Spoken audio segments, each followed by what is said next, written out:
Thank you for clicking on this video and welcome to Ultraman Explained. In this video, we're going to be delving into 8 ultra facts about Ultraman Hayashi. Without further delay, let's go. Number 1.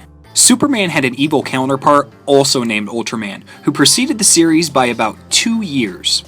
Also, the main character of the TV series My Secret Identity called himself Ultraman as well, but never actually used such an identity. Number 2. The iconic Beetle, is a modified prop from the Calamity Star Gorath. This is actually common with a lot of the Ultraman series. They frequently reuse suits from other movies, especially the Godzilla franchise, just so they could keep coming up with fresh monsters for their series. For instance, Alien Baltan was made from the Cicada Man in Ultra Q.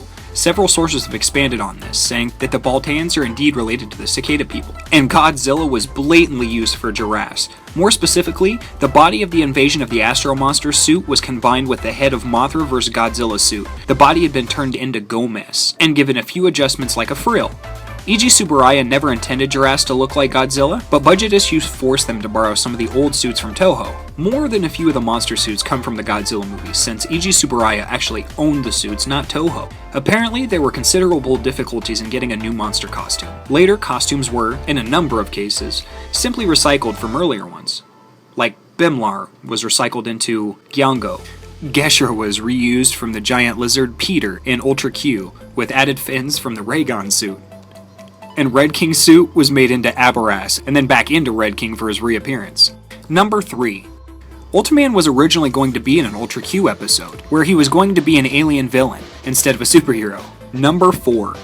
Ultraman's mouth was intended to be able to move, but the result looked better on paper than it did on screen. The slightly off-model design for Ultraman in the first few episodes can be attributed to a hasty stitch-up of the open mouth and the aforementioned villainous prototype. Number 5. Ultraman was originally going to be a bird-like alien monster named Bemlar. Due to the fear that children wouldn't know who to cheer for, they turned Ultraman into a more humanoid alien. The name for the Birdman was given to Ultraman's first enemy, while the design was later used for Hydra. Number 6. The show was originally also envisioned as Redman, with Red King as the king of all monsters. Red King's name stuck around, while the hero's name was reused for a different series. Number 7.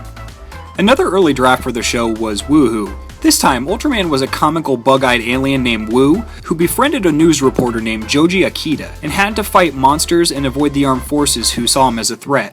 Essentially, it was envisioned as a Japanese Doctor Who with kaiju.